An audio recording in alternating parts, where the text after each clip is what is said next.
Assalamualaikum warahmatullahi wabarakatuh.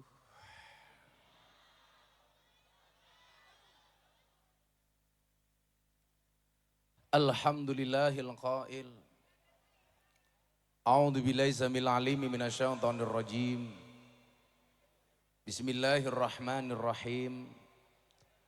Wa kullan naqussu 'alaika min amba'ir rusuli ma nuthabbitu bihi fuadak. Allahumma salli wa sallim wa barik ala hadan nabiyil karim sayyidina wa maulana Muhammadin wa ala alihi wa ashabil mujahidin at-tahirin.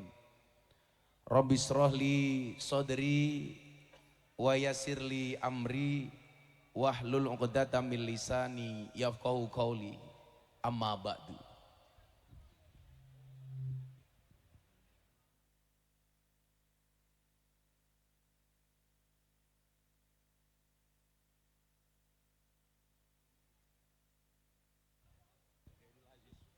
Hadratal muhtaramin, para masyayikh, para kiai, para alim ulama, para habaib, wabil khusus panjenenganipun Abah Ali Masyhuri. Beliau ini sesepuh untuk saya, selain keilmuan juga spesialis suwuk. Salah satu yang mendoakan istri saya ketika divonis kanker. Didoakan sama beliau yang tadinya dokter memvonis istri saya 2 tahun meninggal dunia. Alhamdulillah salah satunya atas doanya Abah Ali, hari ini istri saya sembuh total. Hampir semua doa yang dikasih Gus Ali untuk saya semuanya mustajabah, kecuali doa nambah istri. Belum terbukti sampai hari ini. Semoga beliau panjang umur, semoga beliau sehat. Segenap para kiai dan masyayikh, para sesepuh engkang tuhu kinabekten. Para pejabat yang berkenan hadir dalam semua tingkatannya yang saya hormati, segenap panitia penyelenggara wabil khusus dzurriyah keturunan Raden Qasim Kanjeng Sunan Derajat, Akhinal Karim Gus Zainul Aziz, beserta keluarga dan dzurriyah yang saya banggakan. Bapak Ibu kaum muslimin wal muslimat, jamaah haul Sunan Derajat dari manapun Anda berada yang berbahagia. Alhamdulillahirrabbilalamin, malam hari ini saya sowan, sudah 4 hari saya di Jawa Timur. Hari ini tadi saya menyelesaikan syuting sahur bareng Gus Miftah 5 episode, rampung baru jam 6, langsung saya berangkat ke Lamongan. Sebenarnya badan saya sangat capek, tetapi hati saya senang. Kenapa? Karena calonnya menang.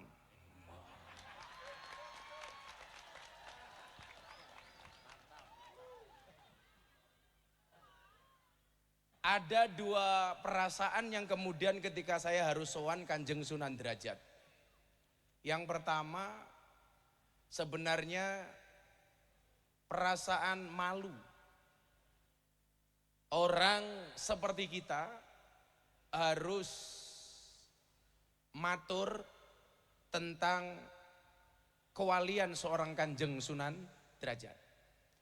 Saya tadi matur sama Gus Zainul, zaman saya dulu masih lelaku. Satu tempat yang sering saya kunjungi selain Alas Purwo adalah makam Kanjeng Sunan Derajat. Termasuk ke tempat beliau bertahanus di gunung sebelah sana itu. Mungkin tidak semua para ziarah pernah datang ke sana.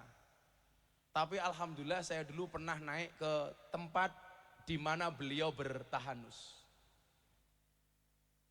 Ini perlu saya sampaikan kiranya karena memang Nabi sendiri saja untuk mendapatkan keyakinan di dalam hatinya, itu harus banyak mendengarkan cerita Nabi dan Rasul sebelumnya. Sebagaimana tadi ayat yang saya sampaikan, wa kullan naqussu 'alaika min amba'ir rusuli ma nusabbitu bihi fuadak. Sehingga kemudian kita bisa melihat bagaimana seorang Nabi Muhammad ketika berperilaku kesehariannya itu mencontoh nabi-nabi sebelumnya. Contoh peristiwa Nabi Muhammad ketika Isra Mi'raj. Ketika beliau sowan, beliau melepaskan sandalnya. Kenapa beliau melepaskan sandalnya? Karena beliau mencontoh ketika Nabi Musa akan bertemu dengan Allah di Bukit Tursina, Nabi Musa menggunakan sandal, Allah perintahkan untuk mencopot sandalnya. Ternyata Nabi malah ditegur. Maka saya sering bilang, Pak, ada perbedaan banyak antara pertemuan Allah dengan Nabi Muhammad dengan pertemuan Allah dengan Nabi Musa alaihissalam. Contoh umpamanya sebelum saya lanjutkan, Nabi Musa itu pengen ketemu Allah, itu inisiatifnya Nabi Musa. Beliau berdoa minta ketemu dengan Allah selama 40 tahun. Yang Nabi saja yang dapat gelar ulul azmi, doanya baru dikabulkan selama 40 tahun. Baru setelah 40 tahun kemudian Allah ijabah. Apalagi kita santri. Makanya kalau kamu berdoa kadang-kadang belum dikabulkan, ya kamu bukan Nabi. Makanya kalau saya selalu berprinsip, kalau kita kalah dari segi alim, kita harus menang dari segi kentir. Makanya kalau kamu ini kok berdoa minta jodoh nggak dapat, doanya dibuat simplifikasi saja. Ya Allah, izinkan aku menjadi imam sholat baginya. Namun bila tidak engkau izinkan aku menjadi imam sholat baginya, izinkan aku untuk menyolatkannya.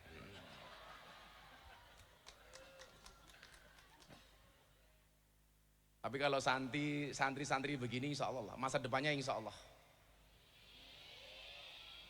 jelas. Santai wele. Cintamu boleh kandas tapi karirmu harus jelas.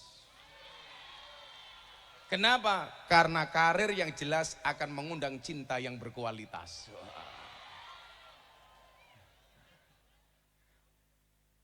Betul Bu? Saya kemarin matur temannya Abah Ali. Wong lanang ganteng kira penting, sing penting duwe duit.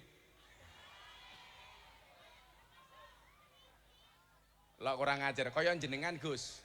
Kowe berarti ngelokke aku merongos, kurang ajar ta kowe. Jadi ngaten, Mbah. Santri saya itu tanya lucu banget. Bah, kenapa di surga itu ada bidadari, nggak ada bidadara? Kita nggak pernah mendengar istilah bidadara. Kenapa selalu bahasa bidadari? Ternyata orientasi laki-laki dan perempuan itu yang membedakan kenapa kemudian di surga itu ada bidadari, nggak ada bidadara.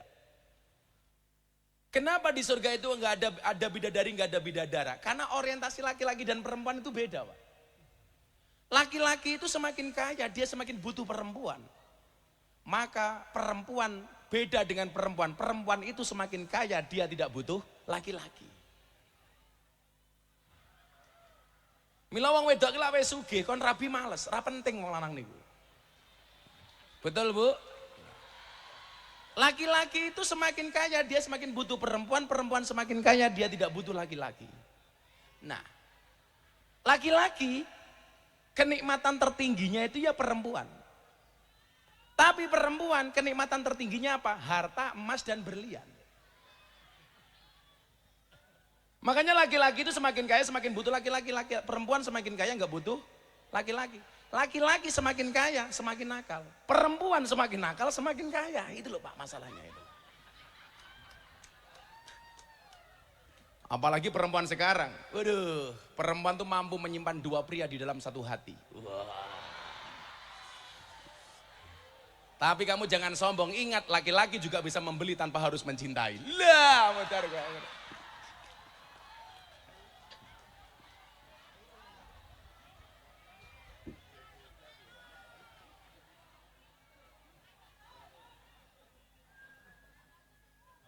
Saya ini pengen menceritakan Nabi Musa dicontoh oleh Nabi Muhammad itu termasuk nanti pada akhirnya saya mau cerita. Di awal dulu ketika kontroversi saya ceramah di klub malam itu dasarnya apa? Apa korelasinya dengan Kanjeng Sunan Derajat itu mau saya sampaikan Pak. Ujungnya nanti ke sana lah. Nah, Nabi Musa itu 40 tahun nih baru diterima. Makanya ya awake dhewe lak ndonga bertahun-tahun baru dikabul gitu ya biasa-biasa saja. Maka kemudian Ibnu Athaillah mengatakan apa? La yakun ta'akhuru amadil ata'i ma'al ilhai fid du'a mujiban liyaksika. Fahuwa duminalaka al ijabah.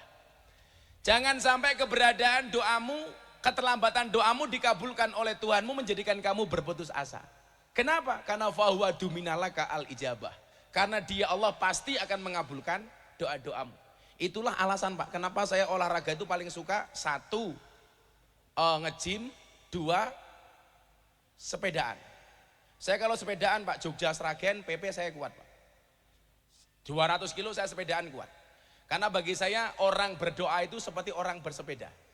Cepat atau lambat pasti sampai tujuan. Maka teruslah berdoa walaupun doa-doamu belum dikabulkan. Cuman pesan saya satu, kalau bersepeda tetap berhati-hati di jalan. Kenapa? Karena jatuh di aspal tidak seindah jatuh di pelukan mantan. Ya.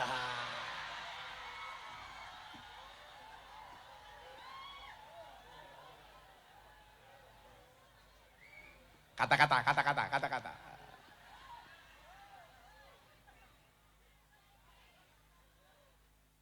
Ya bocah hadrah itu. Berakit-rakit ke hulu, berenang-renang ke tepian. Mantanmu sudah ke penghulu kok kamu masih sendirian.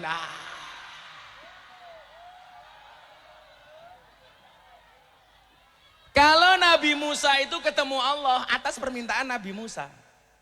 Sementara Nabi Muhammad itu ketemu Allah atas perintahnya Allah. Jadi kalau Nabi Musa itu mengajukan, Nabi Muhammad itu diundang. Tentunya orang yang minta diundang sama berangkat sendiri, sama yang diundang itu kan beda. Gini apa mbak Bu?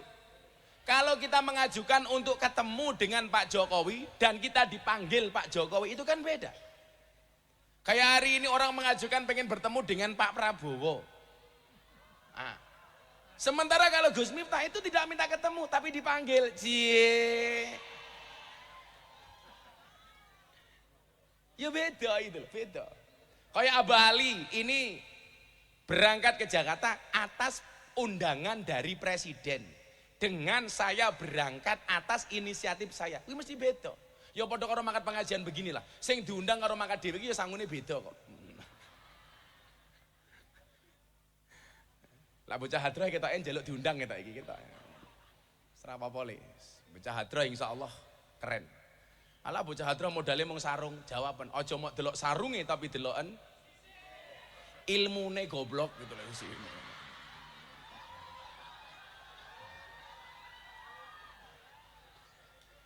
Apalagi perbedaan yang lain umpamanya Nabi Muhammad dengan Nabi Musa. Nabi Muhammad, mohon maaf, Nabi Musa ketemu Allah itu hanya di Bukit Tursina. Sementara Nabi Muhammad di Sidratul Muntaha, wis beda meneh. Nabi Musa ketika ketemu dengan Allah menggunakan sandal, ditegur sama Allah. Musa, copot sandalmu. Injak-injak bukit ini karena ini akan menjadi tempat suci karena merupakan tempat pertemuanku dengan pertemuanmu. Lah Nabi Muhammad mendengar cerita ini, ketika sowan Allah Bu, sandalnya dipakai. Mohon maaf, sandalnya dicopot. Malah ditegur. Muhammad kekasihku, pakai sandalmu. Loh, saiki kiai munggah panggung karo sing ra kiai beda kok. Lah munggah panggung ki kiai sandale dienggo. Abah Ali contohnya iki lho.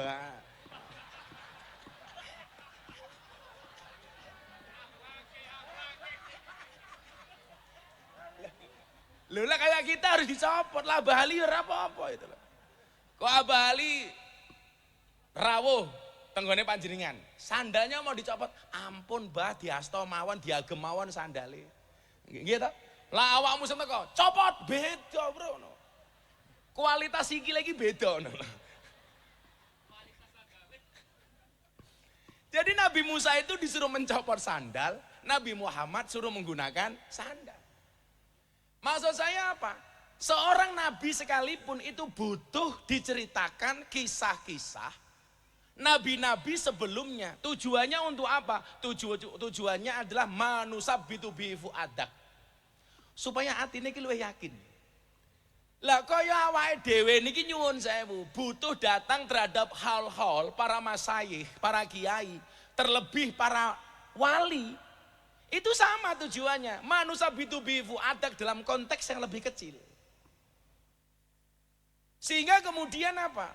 Kalau Habib Lutfi mengatakan sama kita dulu begini, salah satu hal itu dilaksanakan selain wayud karufihi manakibul mutawafa. Makanya tadi sebelum saya sowan sama Abah Rawuh, itu kan tadi pasti ada di dalamnya cerita tentang perjalanan Sunan Derajat. Karena ini bagian dari wayud karufihi manakibul mutawafa. Selain itu apa? Hal ini sebenarnya dilaksanakan dalam rangka menumbuhkan rasa apa? Rasa malu. Rasa malunya siapa? Rasa malu yang hidup kepada yang mati. Yang mati saja mohon maaf. Masih bisa membahagiakan sekian banyak orang. Mosok awake dhewe urip ora iso gawe seneng marang liyan. Coba gara-gara haulnya Sunan Derajat. Enggak usah haulnya lah, yang kulayom kita bisa saksikan keberadaan makam beliau. Bagaimana kemudian kita tidak malu.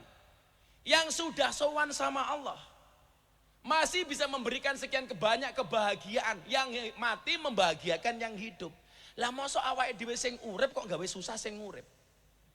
Contohnya sing gawe susah niku sinten? Cetha kalah ora trima. Lah niku termasuk niku. Gawe susah niku. Lah wong rakyate wis trima.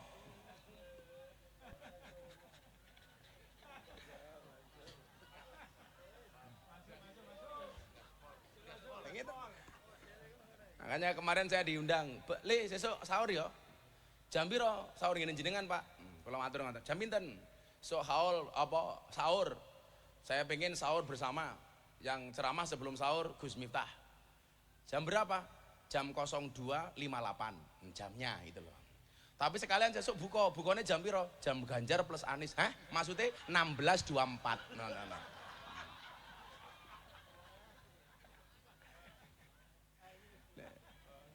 Coba gara-gara makamnya Sunan Derajat menumbuhkan rasa malu seperti apa? Sekian banyak manfaat yang beliau berikan. Kalau matur kali Abah, ternyata menurut Gus Zainul benar. Luar pulau itu yang paling banyak ziarah ke Jawa, itu ya Lampung. Kebetulan Lampung itu tempatnya bapak ibu saya. Mbah saya itu Ponorogo. Tadi saya di jalan matur sama Gus Adim. Saya itu secara kultur lebih nyaman tinggal di Jawa Timur. Karena mbah saya itu Ponorogo. Yang kemarin Abah Ali bilang, "Le, kowe Mbah Ilyas." Nggih. Jadi kalau saya urutkan dari bawah itu Miftah Maulana Habibur Rahman punya bapak namanya Kiai Muhammad Murodi, punya bapak Muhammad Boniran, Muhammad Usman Jalal Iman Karyonawi Madarum, Kiai Ilyas, Mbah Muhammad Besari. Jadi urut ke-8 dari Mbah Ilyas, urut ke-9 dari Mbah Muhammad Besari. Ini saya pikir perlu kita kampanyekan wong Jawa ki kudu ngerti nasabe. Sehingga kita tidak kalah ketika berbicara soal keturunan dengan kawan-kawan kita habaib umpamanya. Loh, habaib saja itu diminta tes nasab, tes DNA. Apalagi kita orang Jawa gitu loh. Oh, kurang gawean meneh niku. Kurang gawean niku. Lah kula nyuwun sewu, bukan kalau saya dalam konteks kita orang Jawa sendiri. Itu penting. Makanya tadi saya matur sama Gus Zainul, "Gus, urut pinten?" Urut 14. Itu lumrah, Pak. Karena saya sampai Mbah Muhammad Besari saja nomor 9. Mbah Muhammad Besari itu punya bapak namanya Mbah Anom Besari. Makamnya di Caruban. Yang istri beliau itu seorang syarifah. Namanya Nyai Ruqayyah. Mbah Anom Besari punya bapak namanya Abdullah Mursad. Makamnya di Kediri. Abdullah Mursad punya bapak namanya Raden Demang. Punya bapak namanya Pangeran Demang. Punya bapak namanya Susuhunan Wirasmoro. Punya bapak namanya Panembahan Praworo. Punya bapak namanya Sultan Trenggono. Punya bapak namanya Raden Patah. Punya bapak namanya Prabu Brawijaya. Minimal sampai Prabu Brawijaya saya masih hafal. Urutan ke-18 sampai saya. Prabu Brawijaya itu ciri-cirinya rambutnya gondrong, wongeng ganteng.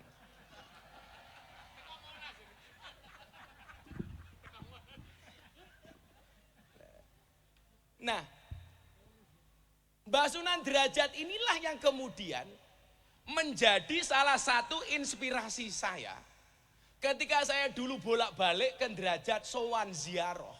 Seperti para peziarah yang lainnya ini. Yang kemudian salah satu makalah beliau itu yang saya jadikan dasar dan asas untuk saya kemudian ngaji di klub malam dan di lokalisasi, Pak. Coba, kan salah satu kritikan orang-orang Wahabi itu begini, Pak. Kenapa Wali Songo itu tidak banyak meninggalkan manuskrip dan kitab? Enggak, maksud saya banyak wali yang tidak punya itu. Padahal kalau kita kaji, minimal makalah-makalahnya para wali itu banyak, termasuk Kanjeng Sunan Derajat. Termasuk 7 kalimat yang sering kita pakai itu. Nah, salah satu dasar yang kemudian membuat saya memberanikan diri untuk masuk ke tempat-tempat yang dianggap orang tidak pantas. Salah satunya adalah apa yang pernah disampaikan oleh Kanjeng Sunan Derajat yang sering kita dengar. Apa Willy? Mene ono teken marang wong kang wuta, mene ono mangan marang wong kang luwe. Mene ono busana marang wong kang wuda, mene ono ngiyup marang wong kang kudanan. Yang dulu kemudian saya terjemahkan begini ketika saya masuk ke klub malam. Menyalakan lampu itu di tempat yang gelap, menyapu itu di tempat yang kotor. Itu terjadi tahun berapa, Pak? Tahun 1999 ketika pertama kali saya ke Jogja. Saya beranikan untuk masuk ke satu tempat yang paling menyenangkan di Jogja, namanya Market Flower atau Pasar Kembang. Disingkat Sarkem. Loh, saya bukan alumni. Aku kiai ini goblok kok alumni gitu. Nah ternyata apa yang disampaikan Kanjeng Sunan Derajat kalau kemudian kita tilik dengan hadisnya Nabi, itu kan selaras dengan wallah fi aunil abdi maka nal abdu fi auni akhi. Allah akan menolong hambanya manakala sang hamba mau menolong saudaranya. Atau kemudian dalam hadis lain kita melihat ahabun nas ilallahi anfa'uhum linnas wa ahabul a'mali ilallahi sururun tudkhiluhu ala muslim. Maka disitulah kemudian saya melihat cara dakwah dan polanya Kanjeng Sunan Derajat itu kalau kita lihat secara ilmiah, yang beliau lakukan itu adalah pola dakwah yang humanisme religius. Apa le? Humanisme religius. Aku ki jeneng kon ngaji rada ilmiah jane aku iso. Ning mesti malah wong ki ra seneng karo aku ngono lho. Wong soalé wong seneng karo aku ki mergo kentir gitu lho. Ora mergo aku pinter ngono lho. Kula niku nganu nggih. Kula niku bersyukur. Kula niku bola-bali matur kali Abah. Jadi bocah-bocah santri sing goblok niku jane jangan insecure, jangan underestimate, harus percaya diri. Nyatane mbiyen aku mondok cah 40, sing paling goblok sak kelas ki aku lho.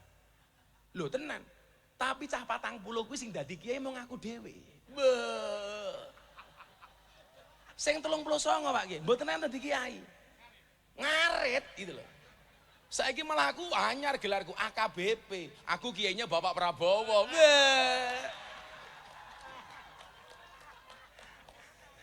Menang ki bebas.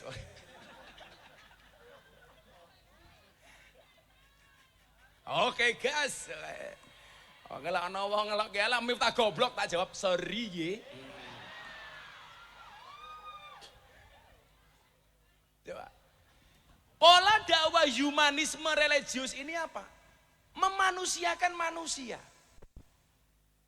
Bagaimana orang di daerah Paciran, Lamongan dan sekitarnya akhirnya menyerahkan dirinya untuk menjadi seorang muslim. Itu ketika merasa eksistensinya dihargai sebagai manusia oleh Kanjeng Sunan Derajat. Karena memang esensi beragama itu adalah memanusiakan manusia. Sementara kelompok-kelompok yang keras itu, pola dakwahnya berbeda dengan apa yang dilakukan oleh kita yang mencontoh Kanjeng Sunan Derajat umpamanya. Kalau Kanjeng Sunan Derajat itu pola dakwahnya humanisme religius, sementara kelompok mereka rata-rata dibalik religius humanisme. Lebih mengutamakan pendekatan agamanya dibandingkan sisi kemanusiaannya.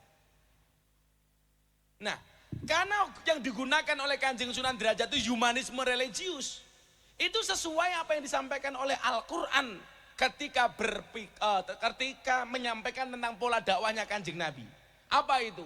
Wa ma nursilul mursalina illa mubasyirina wa mungdzirin. Lah dakwahnya orang NU dalam hal ini dicontohkan oleh Kanjeng Sunan Derajat, lebih mengutamakan mubasyir dibandingkan mundir. Makanya orang kayak Abah Ali ini nyenengke karena mubasyir. Kowe pengen warungmu laris? Wah, golek pelayan sing ayu sing susune gede.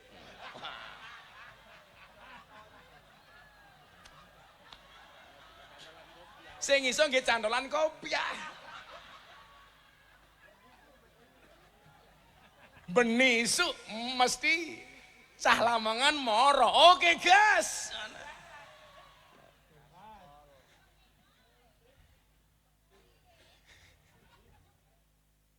Nah. Loh, saya ingatkan Pak, ngapunten nggih. Kan ada pertanyaan begini, Gus. Dari sekian tokoh nasional itu, orang anu sing paling nekat belajar ngegas dari pertama dukung capres itu Gus Miftah. Dan itu diakui sama semua orang. Itu mohon maaf, kalau ngomong soal reputasi itu ancaman bagi saya Pak. Itu akan mengganggu reputasi saya sebagai seorang mubalik. Apa mana kok jagone kalah, wah iso modar aku Pak gitu loh. Tapi dari awal kemudian saya menyampaikan begini, yang tidak setuju kiai ngawal capres itu mesti orang fasik. Kemungkinan dua hal. Satu, orang fasik, orang jahat.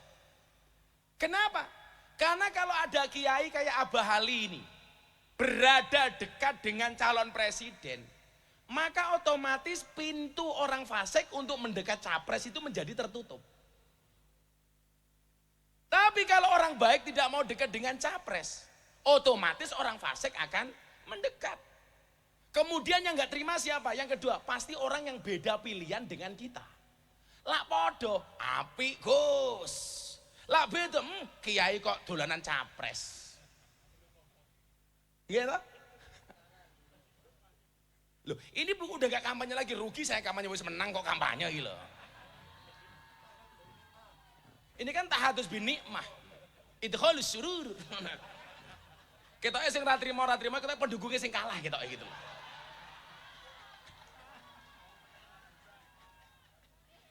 Seri Nah, persoalannya begini Pak.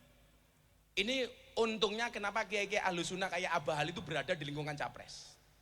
Coba Anda lihat, saya sering matur. Sikapnya Pak Prabowo 2014-2019 memang banding karo 2024. Beda Pak. Biyen atos Pak. Wong sekeliling ulama-ulama atos kok. Loh, baru sadar gitu.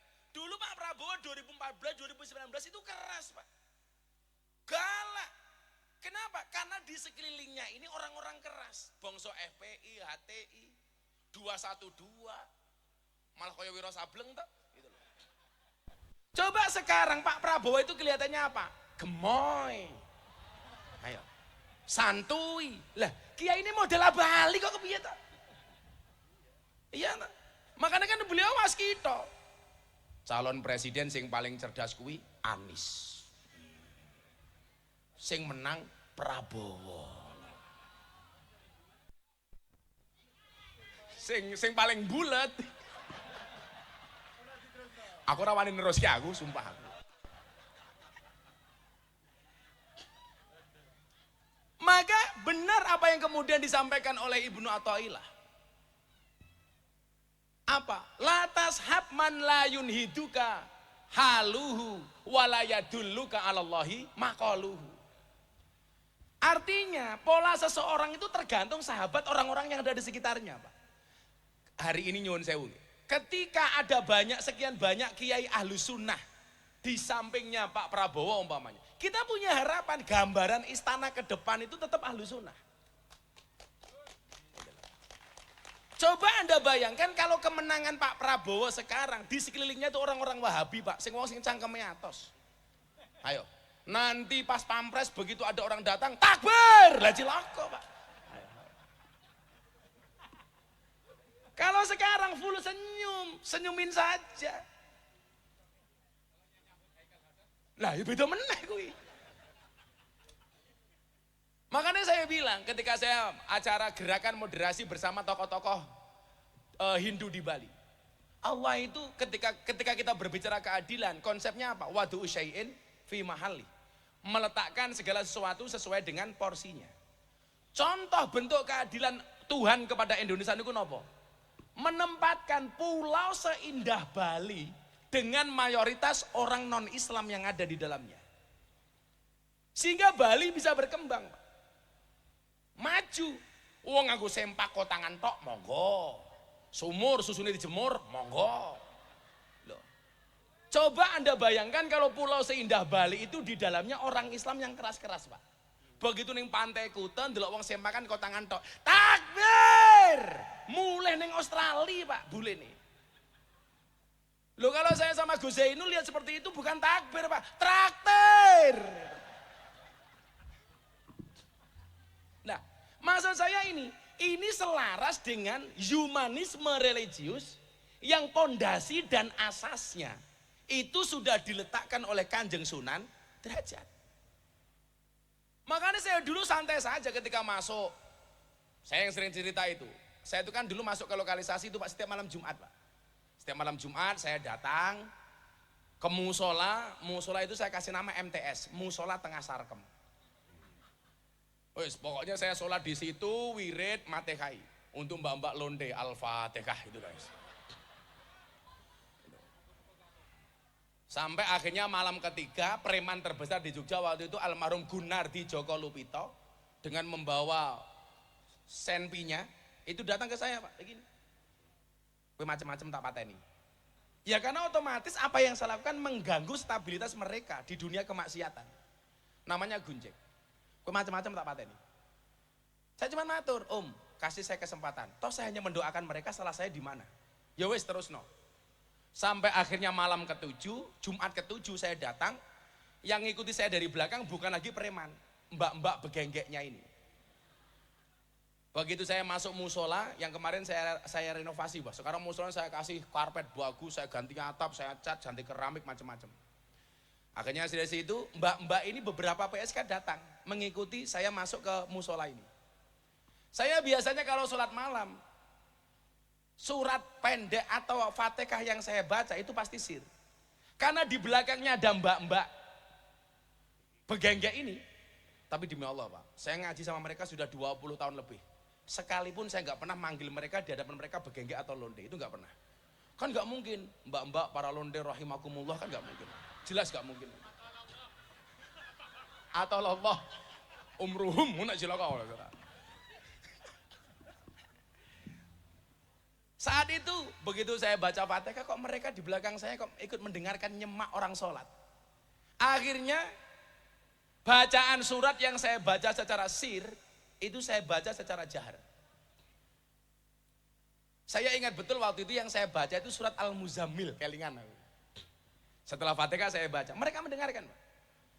Ya ayyuhal muzammil qumil laila illa qalila nisfahu wa winqus minhu qalila au zid alaihi warattilil qur'ana tartila inna sanulqi alaika qawlan saqila. Yang kemudian membuat saya ternyuh apa? Mereka yang dianggap ahli maksiat mendengar tartil Quran nangis, Pak. Krungu wong ngaji ki nangis. Wallah mereka nangis.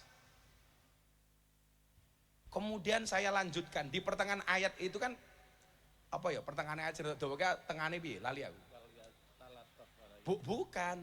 Bukan pertengahan surat Al-Qur'an, ayat surat Al-Muzammil tadi itu. Inna nasyatal laili yashadu wat'aw wa qawamu qila inna laka fin nahari sabhan tawila wadhkur isma rabbika wa tabantal ilaihi tabtila Rabbul masyriqi wal maghribi la ilaha illahu fattakhidhu wakila wasbir ala ma yaquluna wahjurhum hajran jamila wadharni wal mukadzibina ulin na'mati wa mahilhum qalila. Di akhir ayat itu Allah kan mengatakan begini. Jadi begitu rakaat kedua saya lanjutkan, Pak. Saya ikut-ikutan nangis. Karena mbak-mbak di belakang saya itu nangisnya tambah kencang nih. Begitu mereka nangis, saya ikut-ikutan nangis. Kenapa saya ikut-ikutan nangis? Apakah karena saya ternyuh ingat dosa? Ora, aku gengsi. Lah wong londe we nangis mos aku ora. Jadi pertengahan ayatnya kan begini Pak itu. Inna rabbaka talamu. Ana sing hafal ora iki? Masuk Al-Muzammil rapal.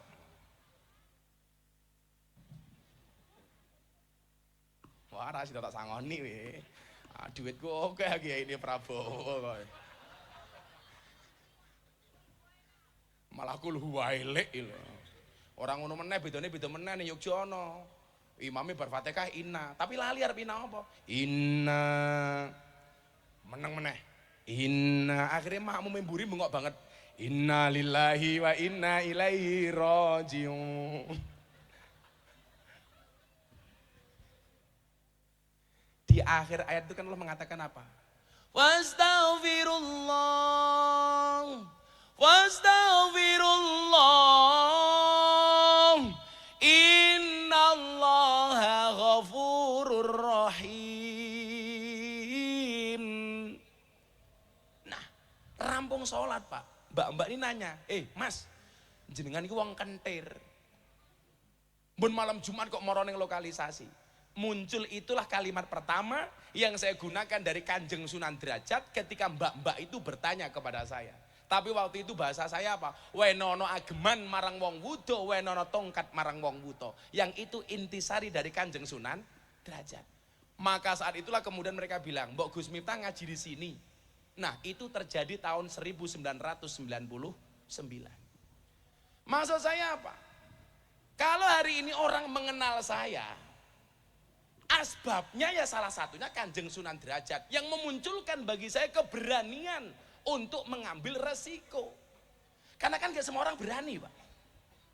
Makanya kemarin saya sampaikan, kula saya ini dakasura rohusa ilal adaba. Segala sesuatu kalau jumlahnya itu banyak pasti murah kecuali adab. Makanya anak-anak santri itu kalau pengen mahal gampang, jadilah yang sedikit. Karena barang itu kalau sedikit pasti langka. Kalau langka pasti antik. Kalau antik harganya mahal. Kiai ki oke lho, sing ngurusi lonte jarang. Sopo? Gus Miftah. Berarti Gus Miftah kiai. Kiai larang goblok.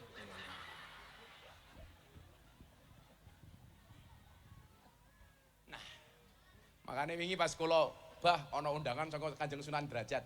Memori saya tuh Gus, langsung ingat ketika saya dulu masuk lokalisasi. Karena itu yang saya jadikan dasar. Karena ketika berbicara apa yang disampaikan oleh Nabi, ahabun nas ilallah angfa'uhum linnas, menungso sing paling disenengi karo Gusti Allah, sing paling oke manfaati. Wa ahabbul a'mali ilallah sururun tudkhiluhu ala muslim takshifu anhu kurbata. Lah, kalau melihat makalah-makalahnya Kanjeng Sunan Derajat, itu rata-rata gawe seneng wong, Pak. Orang gawe susah. Pola dakwahnya yasiru digawe seneng, basiru digawe enteng, digawe mudah, digawe seneng. Mila nyopo, saya itu bangga banget jadi orang Ahlussunnah wal Jamaah itu alasannya itu. Makanya kayak kemarin saya di Lampung mau dilaporkan sama orang-orang Wahabi gara-gara saya menuduh mereka yang enggak. Saya tuh punya kesimpulan, lak wong NU kon akur karo Wahabi ki rada angel. Karena kaidah usul fikih mengatakan apa? Idza jatama'a bainal halal wal haram hulibal haram. Ora iso awake dhewe. Ola piye-piye daging babi karo daging wedhus dadekke siji, sing menang kuwi daging babi. Kok ana banyu putih dicampur karo ciu, sing menang ya ciu. Maksud saya apa? Ini yang satu pengasong Ahlussunnah bangsa tahlilan manakiban sak piturute, sementara yang satu menolak. Inilah dadi lak yo angel. Sing siji seneng manakiban, sing siji ora. Sing siji seneng tahlilan, sing siji ora. Ya wis selawatan dhisik yo. Iki vokalis sang memangan iki lho ya Allah. Aku yang ngempet ngeceplak. Panesan wetenge gedhe. Aja lemu-lemu. Wong lanang iki wetenge gedhe biasanya manuke cilik. Mangan. Bapak NU Ibu Mus. Sing banter di muslimat sing bangga. Limet. Bapak NU Ibu Mus, Kakang Ansor Adeva ayat tahlilane saben malam mulai tahlilan padha nggawa rahmat. Pantes mangan wis mau pikir berkat. Tahlilane saben malam mulai tahlilan padha nggawa salatullah salamullah ala taha rasulillah rasulillah salatullah salamullah ala yasin habibillah salatullah salamullah ala yasin habibillah. Yen wis mati bondo ramelu bojo ayu wis ana sing nemu wis ana sing nemu sing ning kubur rasane lara anak bojo ra tau ndonga sing ning kubur padha tangisan anak bojo rebutan warisan. Bocah cilik diulang ngaji sesuk yen gedhe dadi kiai urip pisan aja mung dolanan ayo sregep nderek pengajian urip pisan aja mung dolanan ayo sregep nderek sholawatan. Salatullah salamullah ala taha rasulillah rasulillah salatullah salamullah ala yasin habibillah salatullah salamullah ala yasin habibillah. Sallu ala nabi Muhammad. Dolan ning sawah dos ning kali kayu nangka digawe lemari Gosali gagah lan sregep ngaji oke rondo sing jaluk di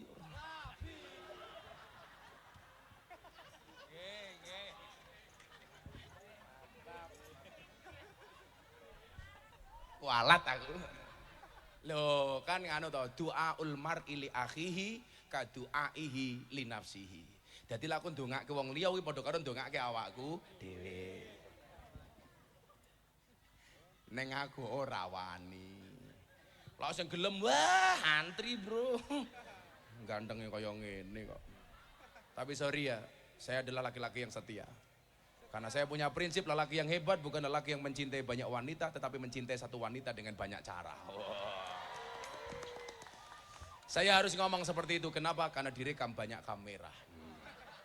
Konangan bojoku mudar, Pak. Halalah, ngalim-alime kiai. Dikitak bojone goblok dadak tak kan. Lawang Sayyidina Umar setan iblis demit wedi karo Umar. Beli aja wedi karo bojone kok. Mila lah ana wong lamongan bojone galak niku insyaallah dua kemungkinan. Kemungkinan pertama Anda akan diangkat menjadi walinya Allah seperti Umar. Amin. Atau kemungkinan kedua min alamatil stroke.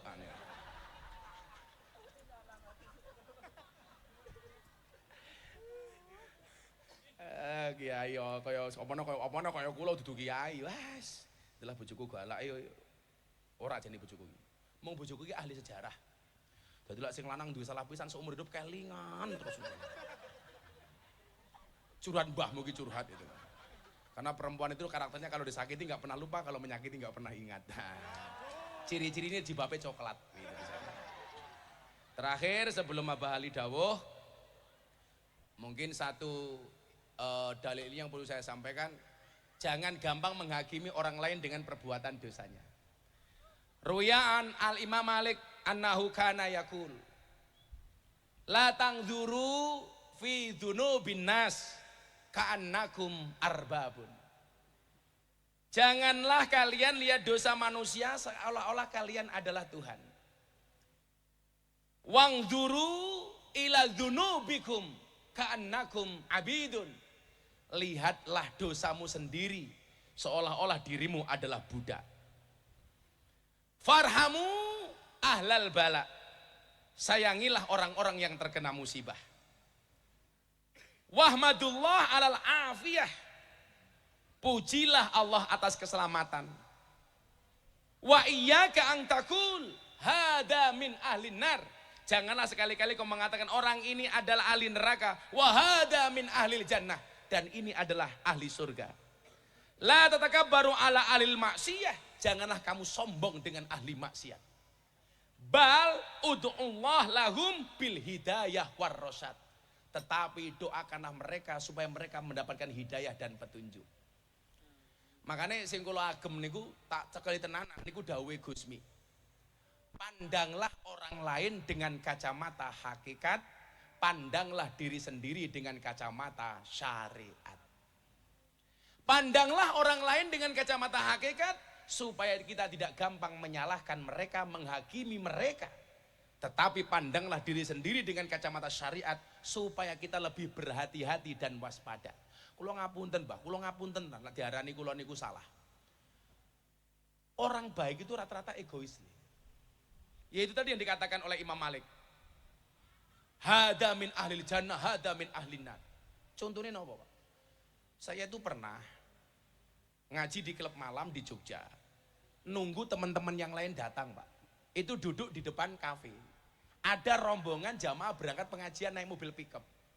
Mbak-mbak Purel yang sama saya waktu itu. Laning Lamongan jenenge apa ya?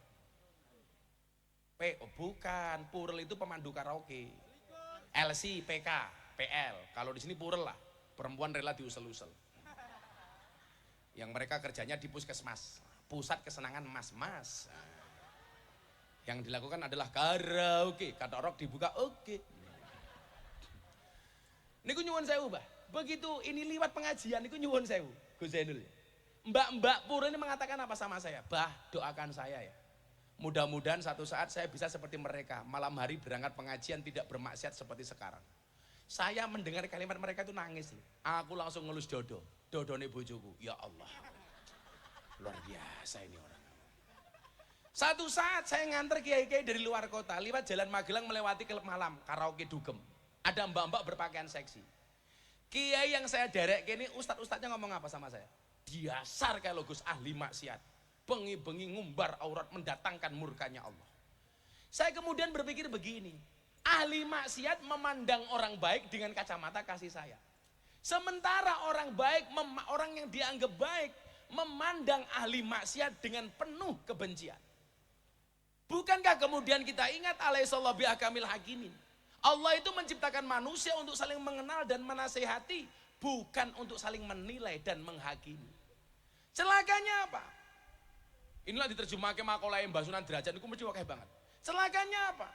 Seringkali kita menjadi hakim dan jaksa bagi kesalahan orang lain, tetapi menjadi pengacara bagi kesalahan kita sendiri.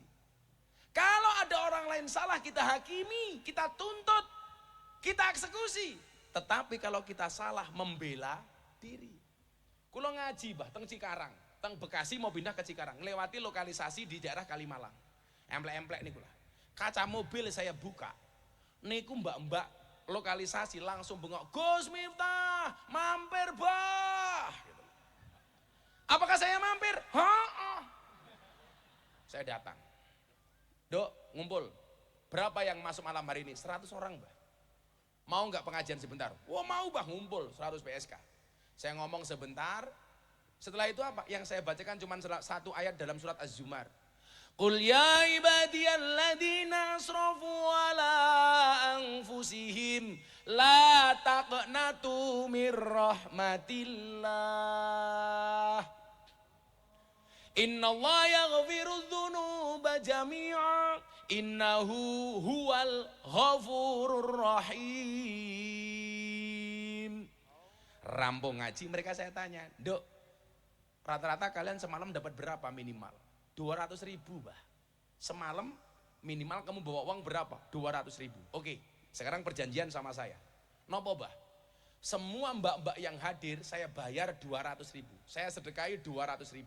Tapi syaratnya satu. Nopo, Bah? Setelah saya kasih uang 200.000 semuanya pulang, besok pagi bangun sholat subuh. Setuju? Setuju. Kalau ada duit kabeh, Pak. 200.000. Nyoh. Selesai, waktu itu saya masuk mobil. Kiai yang jemput saya ini ngomong apa sama saya? Mubadir Gus. Saya waktu itu mikir, sing dimaksud mubadir ki apa? Mubadir bar takai duit saiki leren sesuk kerja meneh, apa mubadir tak bayar tapi ra tak keloni. Maksudnya apa Kiai? Mubadir Gus. Saniki jenengan kayak duit mereka leren, toh mereka besok bekerja lagi. Kulo nesu, Mbah. Kenapa saya marah? Bagi saya mohon maaf, orang berhenti maksiat 1 detik saja itu prestasi. Ini semalam berhenti maksiat Anda katakan mubadir itu dari mana logikanya? Makanya kayak ibu-ibu dari pengajian Abah Ali dalu menika mangkat jam itu mulai jam 12 bengi. Selama pengajian belas ora paham. Napa ono manfaate? Ono. Minimal manfaat nggih bojomu ning omah. Karena selama kamu pengajian, suamimu terbebas dari penderitaan.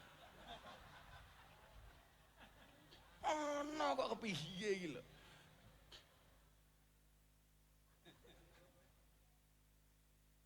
Lha kaya ana mbak-mbak PSK Pak sedo, Mbah, saya layat kon ndongake. Ya saya layat ndongake. Mbah Mudine bengok. Nyuwun sewu para rawuh, almarhumah menika saya nomo awon, liyane belas rono sing mani jawab. Mergo dianggap PSK meninggalnya pas kebakaran di lokalisasi Sarkem. Kebakaran mati. Meneng kabeh. Kula bengok, saya nopo awon, saya nopo awon, rampung saya diprotes. Gus, niku PSK kok jenengan ditakoni saya napa jawabnya saya. Maksudnya napa? Kowe salah. Kenapa saya jawab saya? Karena kematiannya itu minimal membawa kebaikan untuk dirinya sendiri. Gara-gara dia mati wis ra nglonte meneh. Loh, nggih napa mboten, Gus? Masuk, Bro, Kiai ini Prabowo aja.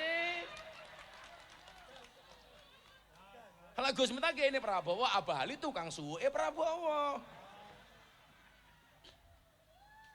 Ini membawa kebaikan, maling gue mati, tetap dijawab saya, karena begitu dia maling, potensi kamu kehilangan menjadi berkurang karena sing maling wis mati. Nah, pola inilah yang saya maksud bahwa Kanjeng Sunan Derajat itu menggunakan pola dakwah humanisme religius. Kapan-kapan Gus, kula ajeng nulis babakan ini. Kebetulan saya baru kuliah S2 di 3 tempat. Saya kuliah di Jogja, di UIN Jogja S2 mengambil akidah filsafat. Saya kuliah S2 di Unisula Semarang, mengambil jurusan pendidikan. Saya kuliah S2 di UNES, Universitas Negeri Semarang, S2, mengambil jurusan pendidikan seni. Nah, nanti pas pendidikan itu saya mau nulis. Karena dulu skripsi saya itu berbicara tentang pendidikan yang menyenangkan. Lah, ini saya mau nulis humanisme religius by Sunan Derajat. Wow. Ya tagihan loh kayaknya. Malah tambah semangat aku. Jadi tahun ngarep aku kuliah S3. Wah, jadi sok Gus Zainul nyuruh aku Dr. Miftah Maulana Habibur Rahman. Lah saiki cukup prof, bukan profesor, provokator. Hanya Bapak Ibu, mari kita dengarkan mau idoh. Kalau ini baru mau idoh. Kalau ini cuma dongeng-dongeng saja dari Abah Ali. Cuman pesan saya cuma satu, yang sering kali saya sampaikan, jangan pernah menghina pendosa seolah-olah kita tidak pernah berbuat dosa. Bahkan ahli maksiat pun masih boleh masuk surga selama dia mau bertobat. Karena pada hakikatnya surga dan neraka Allah ciptakan sama-sama untuk ahli maksiat. Allah ciptakan surga untuk ahli maksiat yang mau bertobat, dan Allah ciptakan neraka untuk ahli maksiat yang tidak mau bertobat. Terima kasih. Assalamualaikum warahmatullahi wabarakatuh. Waalaikumsalam warahmatullahi wabarakatuh. Kepada Gus Miftah Kiai Haji Miftah Maulana Habibur Rahman Yogyakarta dihaturkan banyak terima kasih. Kaum muslimin muslimat, para masyayikh, jamaah istighosah dan pengajian akbar Haul Raden Qasim Sunan Derajat ke-514 yang dirahmati oleh Allah. Marilah kita dengarkan mau'izatul hasanah selanjutnya yang dirangkai dengan barokah doa oleh beliau Kiai Haji Agus Ali Masyhuri Sidoarjo. Dumateng panjenenganipun Abah Ali wekdal kula sumanggaaken. Shallu ala Nabi Muhammad.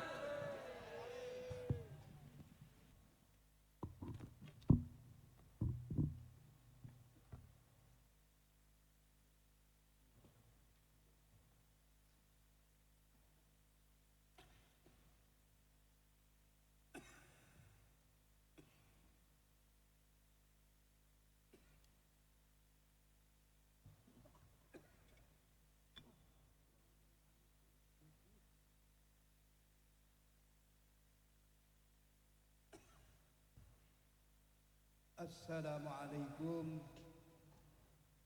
warahmatullahi wabarakatuh. Cek. Alhamdulillah. Alhamdulillahi haqqa hamdih. Allahumma salli ala sayyidina Muhammadinil Fatihi lima ughliqa wal khatimi lima sabaq nasiril haqqi bil haqq wal hadi ila siratikal mustaqim wa ala alihi haqqa qadrihi wa miqdarihil azim. Ashabal fadilah, para kiai, para sepuh, bini sepuh, wabil khusus Gus Miftah, mugi-mugi tansah pinaringan sehat ingkang sangat kula mulyakaken saha kula hormati Bapak pejabat pemerintahan, ada Pak Wakil Bupati ingkang sangat kula mulyakaken saha kula hormati, hadirin sidang jamaah pecinta Rasulullah sallallahu alaihi wasallam yang hadir di malam yang penuh berkah. Monggo ngaji kali kula, tolong disiapno buku catatane.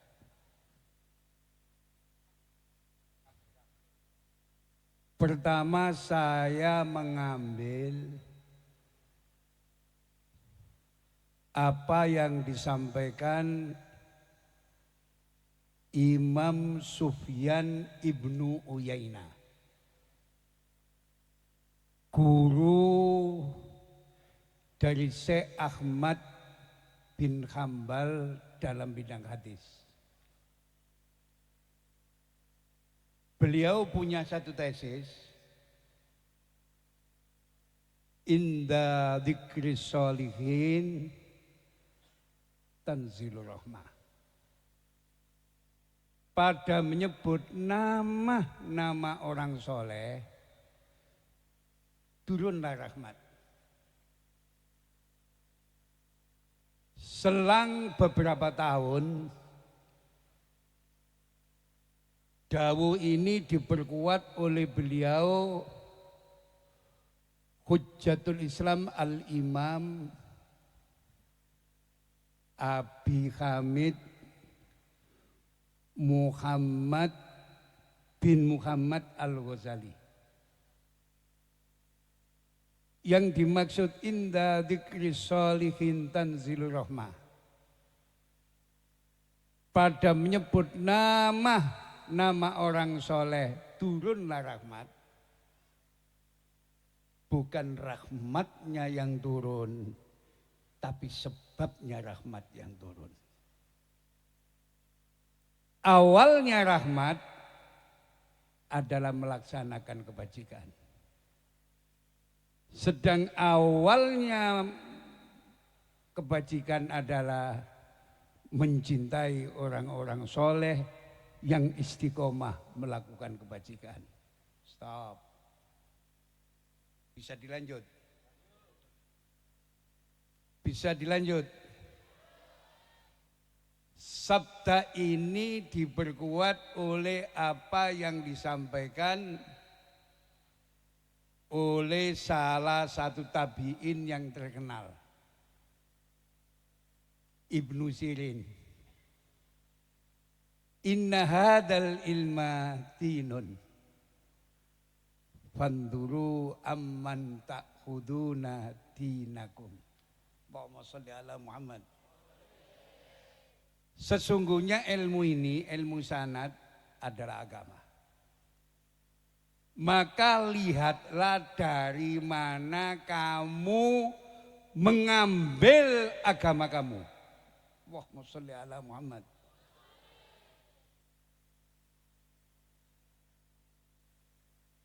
Dawuh ini sangat luar biasa. dari mana kamu mengambil agama kamu. Ilmu ku nek sanate jelas, siji barokah, loro manfaat. Sunan Derajat bisa menjadi begini karena sanad keilmuannya jelas. Sunan Bonang dirubung wong sampai hari ini karena sanad keilmuannya jelas. Allahumma sholli ala Muhammad. Di Indonesia ini, cepet selalu. Ada dua ulama besar yang mampu mewariskan sanad keilmuan yang sangat luar biasa. Catatan.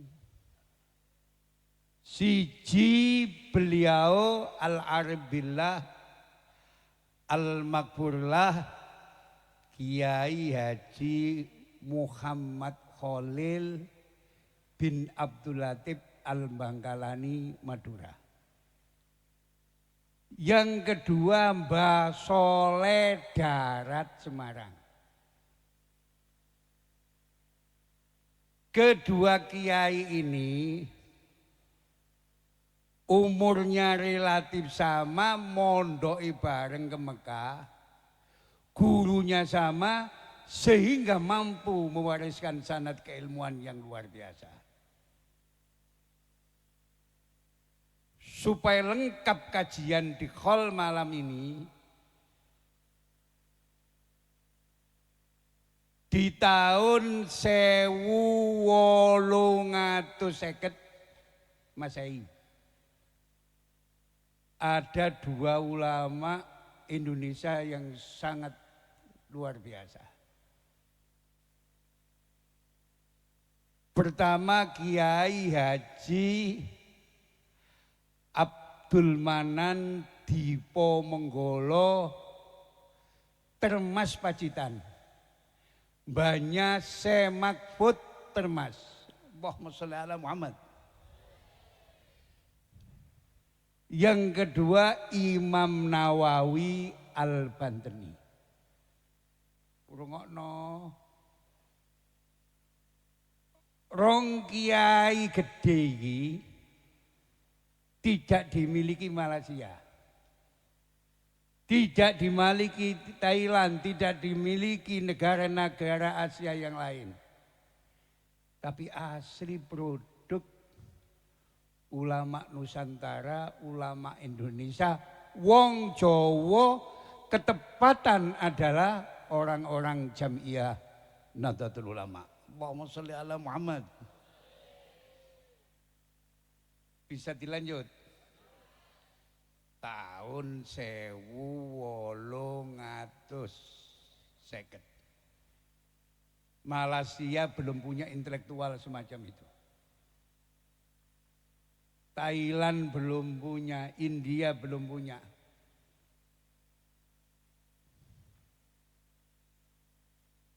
Adapun murid-murid beliau,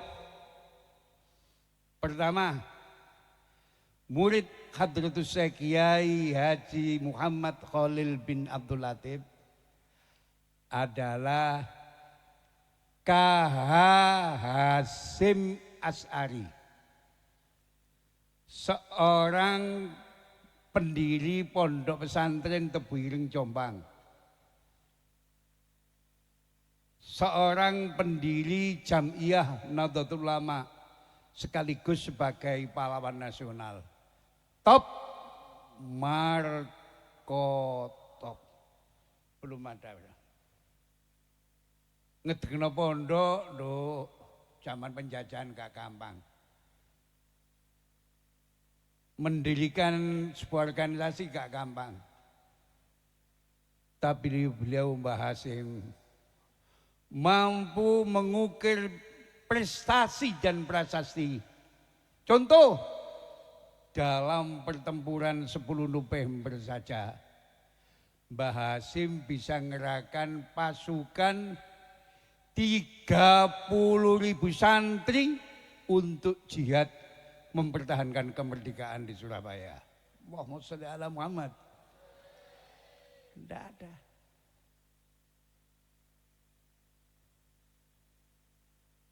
Ke selatan sedikit, di sana ada murid kesayangan beliau, KH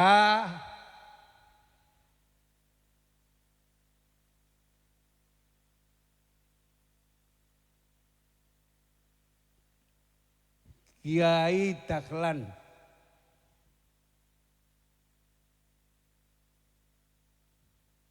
Yang mampu mengukir prestasi Minhajul Abidin sing lembute ngutasawufe.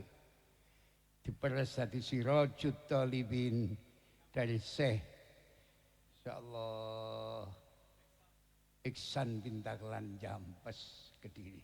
Wong NU.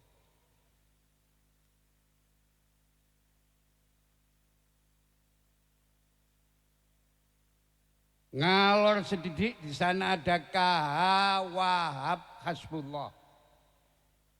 Seorang penggerak Jam'iyah Nahdlatul Ulama.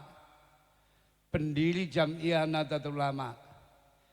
Sebagai pendiri pondok pesantren Bahrul Ulum Tambak Beras Jombang. Allahumma sholli ala Muhammad. Balik ke selatan. Di sana ada KH Romli, Kiai Romli, insyaallah seorang mursyid Toreko Qadiriyah Naksabandiyah dari Rejoso Peterongan Jombang.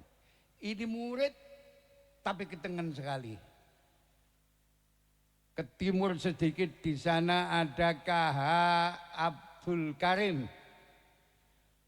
Insyaallah Sidogiri Pasuruan. Di sana ada KH Habib Abdullah bin Ali bin Hasan Al-Haddad Sangeng Bangil. Allahumma sholli ala Muhammad. Ke timur sedikit di sana ada KH Sidik Jember. Rata-rata anak cucunya menjadi kiai-kiai besar di Republik ini.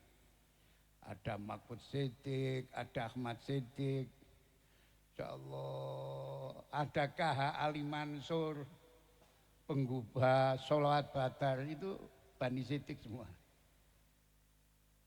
Ke timur sedikit ada KH Samsul Arifin. Insyaallah balik ke barat, ke utara sedikit. Daerah saya di sana ada KH Khodzin Buduran Panji Sidoarjo. Tatkala beliau Syekhona Khalil pulang dari Makkah Madinah mendapat amanat dari Rasulullah sallallahu alaihi wasallam untuk menyampaikan salam kepada beliau Kiai Khosin. Dengarkan, wong diuluki salam Kiai Hamid Tekramat wong. Iki sing kirim salam iki Rasulullah sallallahu alaihi wasallam. Digolek. Ketemu satu wadon jelo. Ben salame kula terami. Allahumma sholli ala Muhammad. Di sana ada KH Yakub Buduran Panji Sidoarjo.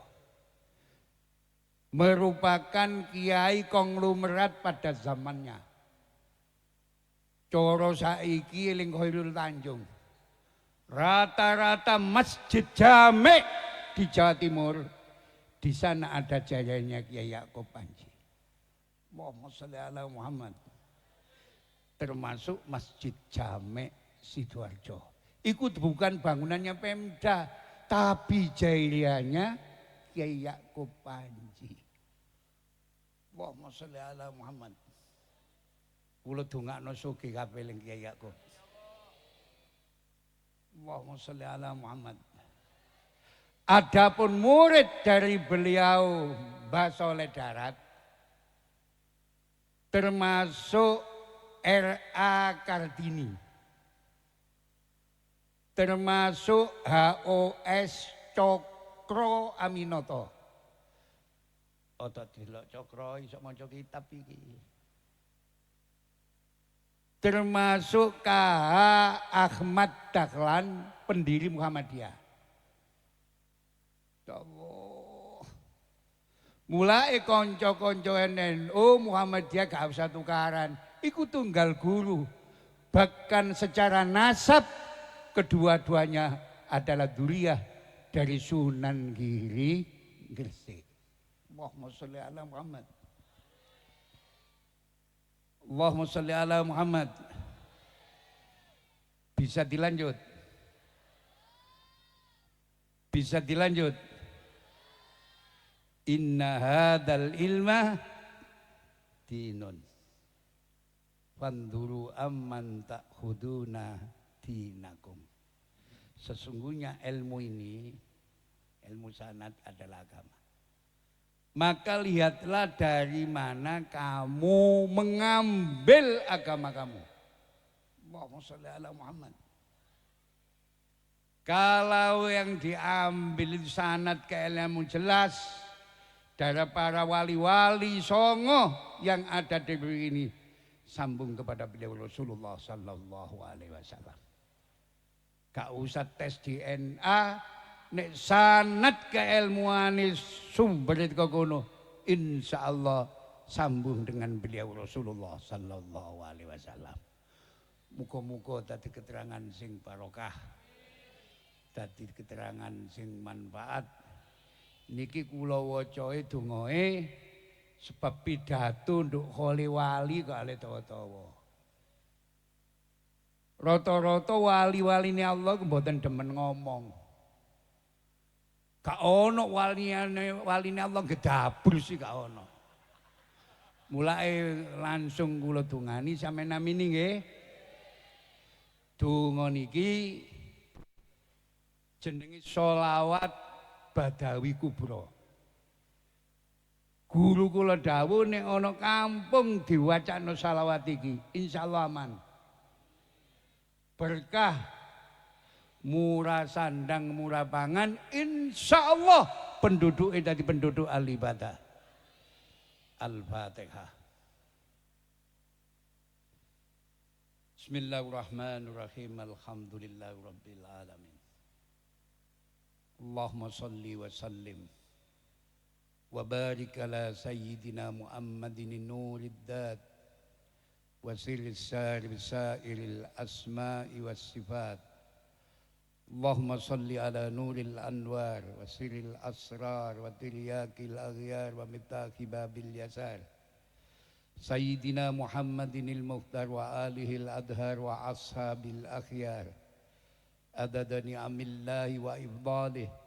Allahumma salli wa sallim wa barik ala sayyidina wa maulana Muhammadin sajaratil aslin nuraniyah walam'atil qabdatir rahmaniyah wa afdalil khaliqatil insaniyah wa asrafis suratil jismaniyah wa ma'dinil asrar rabbaniyah wa khazainil ulumil istifaiyah sahibil qabdatil asliyah wal bahjatis saniyah wa rutbatil aliyah manin darajatin nabiyyuna takhta liwaihi fahum minhu wa ilaihi wa salli wa sallim wa barik alaihi wa ala alihi wa sahbihi adada ma khalaqta wa razaqta wa amatta wa ahyaita ila yaumin tub'asu man afnaita sallim taslima walhamdulillahi rabbil alamin. Wa sallallahu ala sayyidina Muhammadin wa ala alihi wa sahbihi wa sallam walhamdulillahi rabbil alamin. Wassalamualaikum warahmatullahi wabarakatuh.